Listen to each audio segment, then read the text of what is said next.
Tapatan ng dalawang malalakas, Devon Larratt versus Denis Seplenkov. Basag ang wrist kay Devon. Mainit na labang Devon at Dennis. Napatulala na lang ang kasama ni Dennis sa sobrang hype ni Devon.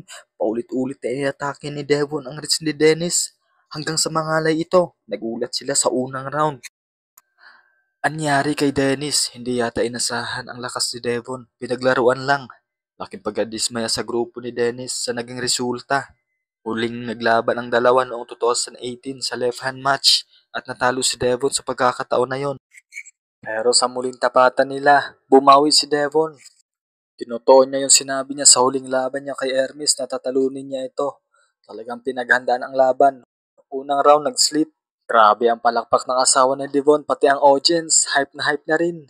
Sa strap match unang round, nawarningan pa si Devon. Grabe ang tibay ng pronator ni Devon. Hindi basta-basta matibag. Parang alam na ni Devon ang kahinaan ni Dennis at yun ang kanyang mahinang wrist. 20 beses na atake ni Devon sinundan ng press at sabay top roll at nakuha niya ang unang round.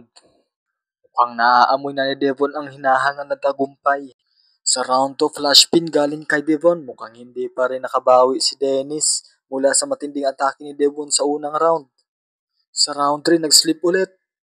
Sa strap match, ayan na naman si Devon sa dating gawi. Pinatarget na naman ang wrist ni Dennis. Mukhang hindi kayang i-counter ni Dennis ang atake ni Devon. Pero natawagan ng foul si Devon dahil ang siko ay umangat na bago pa ito ipin. Kaya inulit ang pangatlong round, pagkakataon na ni Dennis para bumawi. Pero ganun pa rin at sa huli nakuha ni Devon ang huling round at tinanghal na panalo. Pero bago yan, palike muna and subscribe nitong video para patuloy tayo sa pag-upload ng mga bagong content.